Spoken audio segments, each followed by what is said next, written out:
আমরা বাঙালি, অফকোর্স আমরা স্টিলের থালাতে খেতে পছন্দ করি।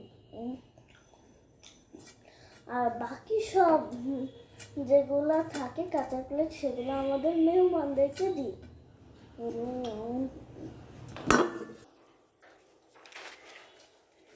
আমি আজকে ভালো মাছ নিয়ে আসবো।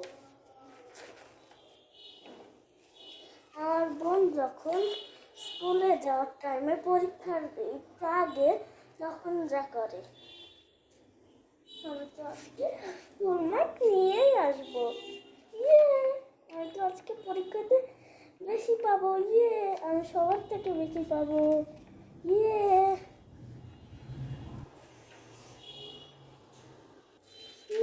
আমি আজকে বেশি মার্কস পাইছি।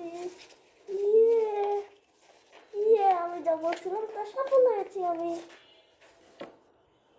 আর আমি যখন পরীক্ষার সময় স্কুলে যাওয়ার আগে, তো এই পরীক্ষা তো হারবই আমি জানি। কি আমি তো পরীক্ষাতে 0 পেয়ে গেলাম। আসলে আমি যা বলেছিলাম তাই ঠিক। এবার মাস্তি করবো, আমার বন্ধুকে ফোন দিয়ে ডাকি।